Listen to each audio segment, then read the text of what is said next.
First 30 seconds or so of flight, the pilot is focused entirely on flying the airplane, setting a pitch attitude, and moving away from the ground.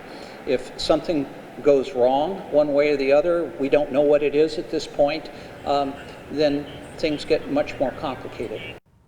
Tonight, the NTSB is on scene, yet questions remain after a fiery, fatal plane crash in Lafayette kills 5 people on board and injures 3 others on the ground.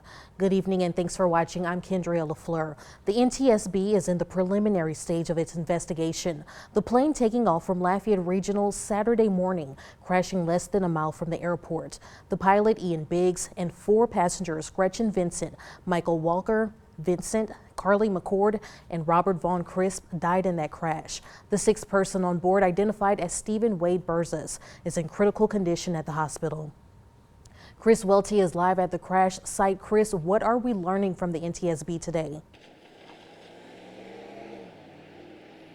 Kendria, the biggest takeaway from today's news conference is that the NTSB says the pilot did not make any type of distress call, despite air traffic control sending out an alert for a low altitude alert warning.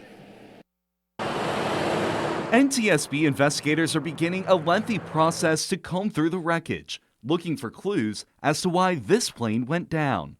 In all, the trail of debris nearly a quarter of a mile. The airframe is, of course, an important part to make sure that there are no failures in the airframe, the propeller, or the power plant. Investigators say the visibility was 3/4 of a mile when the plane took off, and it's up to the pilot on whether or not to fly. From what we know, the aircraft departed from runway 22 left and reached an altitude of about 900 feet and then started the left descending turn. According to the Federal Aviation Administration radar data, there was less than a minute between takeoff and the moment the aircraft hit the ground. There is no distress call that we were aware of, and air traffic control issued a low altitude alert warning as the aircraft passed through 700 feet. The plane, similar to this one, was built in the 1980s. Right now, the NTSB says the plane did not have a black box. Flight data recorders can provide us quite a bit of parametric data with regards to control inputs, indications that might have been coming from engines or different instrumentation. So when we don't have that data coming directly from a recorder, we go old school, looking for witness marks throughout the wreckage and on the instrumentation that is available that was not damaged or destroyed by the impact or fire.